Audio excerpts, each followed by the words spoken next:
Hi everybody, it's Aggie and I would like to welcome you again to the first episode of DPSI with Aggie. Unfortunately, due to some technical issues, when I live streamed the previous episode 2 weeks ago, I didn't foresee the fact that my connection was really poor, and unfortunately, about one third of what I said was lost. So I do apologize to the people who watched it and realized that something's not quite right. So today I'm having to re record this episode and just go through again the topic from 2 weeks ago, which is the first look at the DPSI examination. So let's get on with it.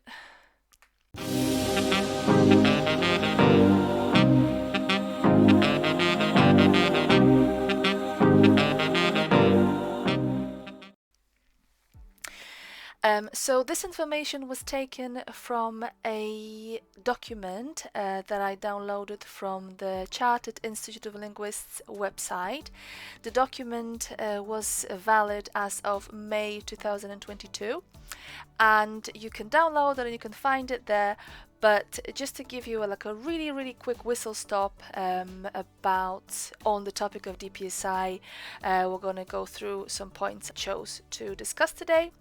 So first of all, the official name of this qualification is CIOLQ Level 6 Diploma in Public Service Interpreting. We just call it DPSI, and some people call it DPSI, but that's basically what we're going to be talking about. And there are 5 pathways in which you can take this exam-based qualification, because it's very important to just tell you right off the bat that this qualification is awarded based on an exam. So it's not portfolio based where you submit pieces of work, it's not assessment based, it's based on passing an exam. So like I said, there are 5 pathways, and there are 3 major pathways, if you will. That's law, health, and local government. So you can pick which topic you would like to sit your DPSI examination in, and then you have to go through with it. You can't change it on the day of the exam. You have to go with the specialization that you chose. And within law, we have 3 subdivisions, and that's English and Welsh law, so law of England and Wales, Scottish or Scots law, and Northern Irish law. So depending on where you are in the UK, you can choose which law you're going to be, which law you want to specifically sit your DPSI in. And this qualification is recognized by a number of organizations, including the National Careers Service, the Ministry of Justice, the Institute, the ITI, Institute of Translation and Interpreting, the National Register for Public Service Interpreting, and many more. Side note, I have been doing this job for nearly, it's coming on 11 years, and DPSI, sometimes DPI, which I might tell you a bit about, even though it's now defunct, and also DCI are the main qualifications that a lot of agencies ask for. There are others, including things like Masters in Translation or Masters in Interpreting, but for what we are going to be discussing, which is public service interpreting or community interpreting, DPSI is the number 1 qualification, and there is a reason for that. And the CIOL themselves, in this document that I'm using to give this presentation, are actually explaining why it is that the DPSI was established. So it was established in order, quote, to provide a nationally consistent standard of professionalism in interpreting in the context of the public services. So there you have it. It's basically a gold standard of interpreting for public services.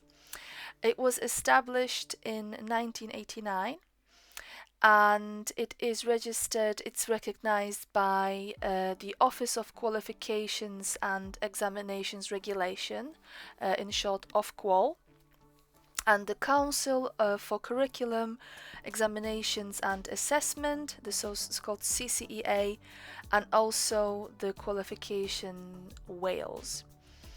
It is recognized in England, Wales, Scotland and Northern Ireland. It is a qualification which is pertaining at giving you the standard of skills for interpreting only. So I'm going to be, in the next episode of DPSI with Aggie, I will be talking about the exam itself. I'm going to be breaking it down. And there is a translation component. There's actually two translation components, but it is for interpreting. This qualification sets a standard for interpreting only.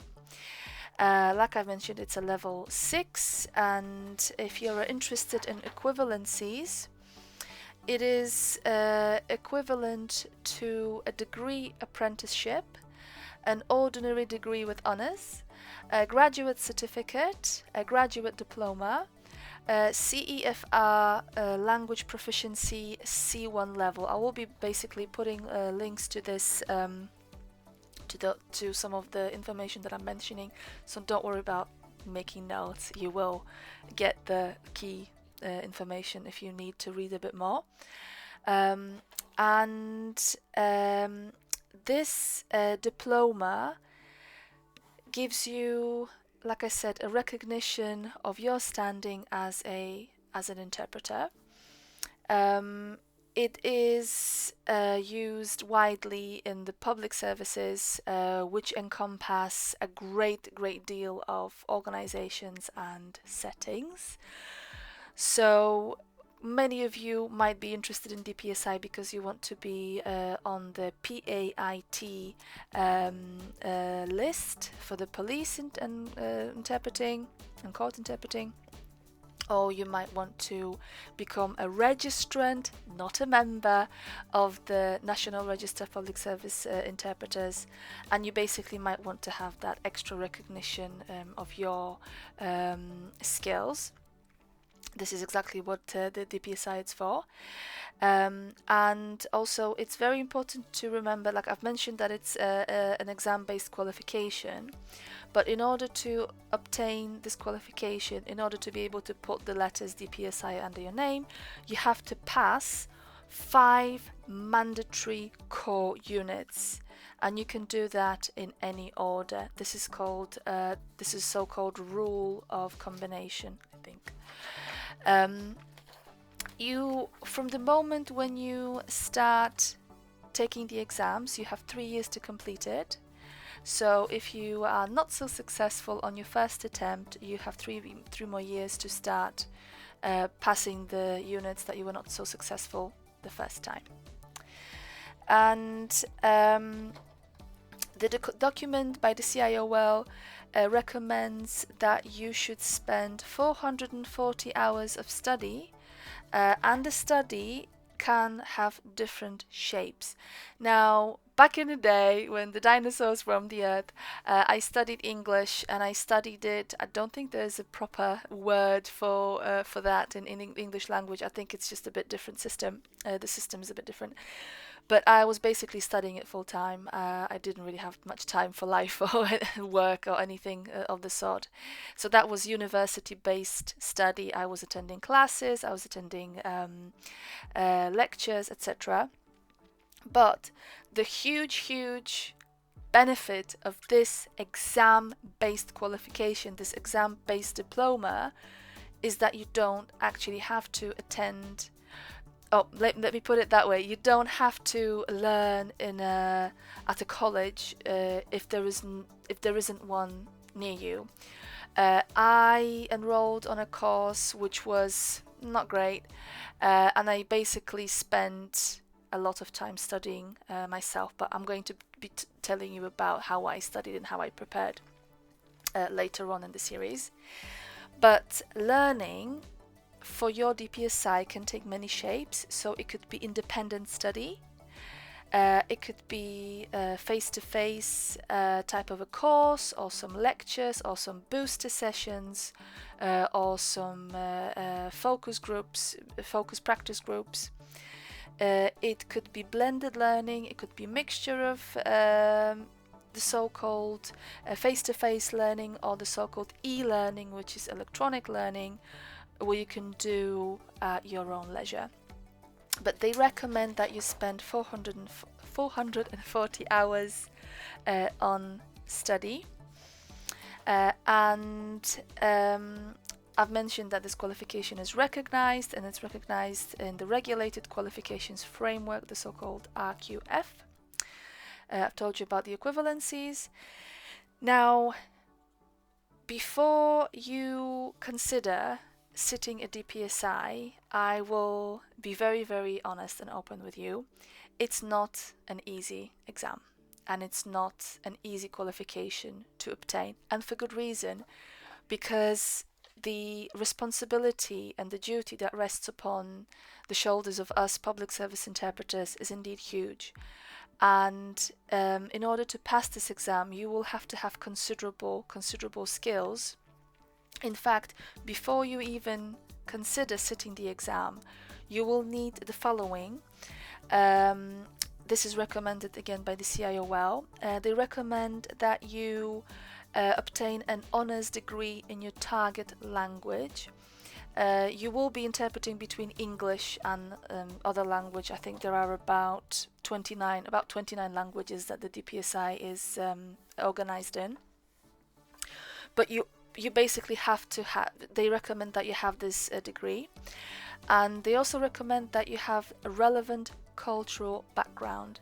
So in essence, it is recommended that you know 2 languages fluently at the so-called C1 level, and that you already, and I cannot stress this enough, that you already know how to interpret consecutively, so utterance by utterance, or chunk by chunk, or simultaneously with a little bit of a delay following what the speaker is saying, and that you are also able to translate into English and from English.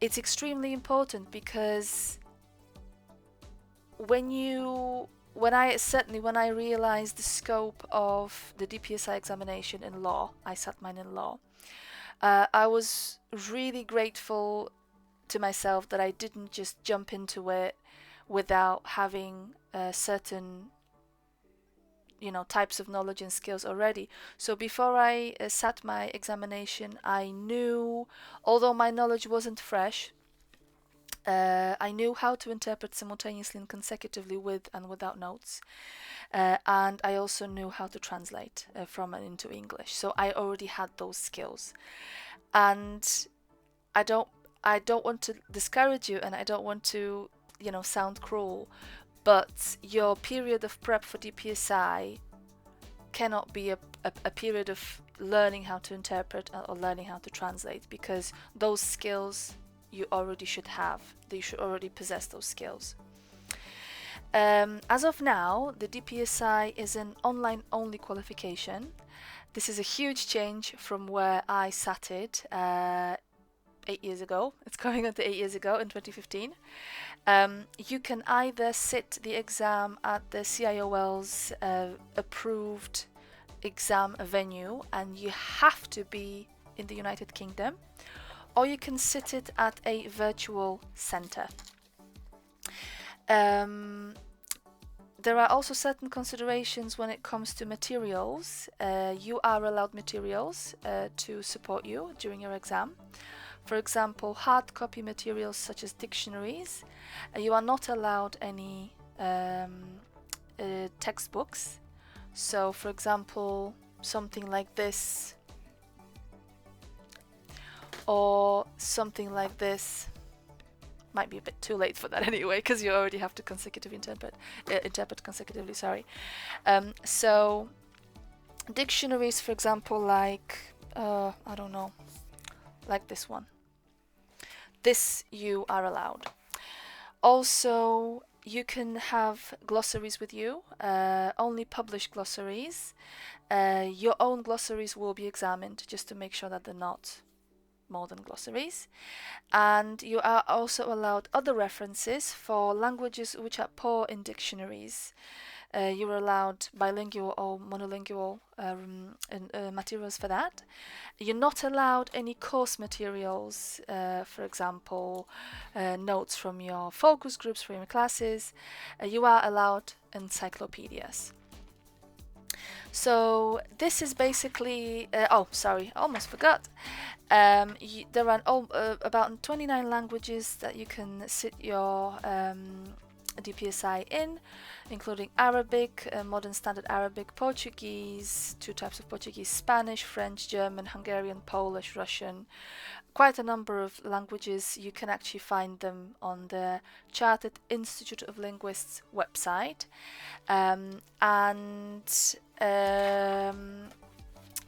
This is basically just a short introduction to this online only exam and this exam-based qualification, which again is called CIOL Qualifications Level 6 Diploma in Public Service Interpreting.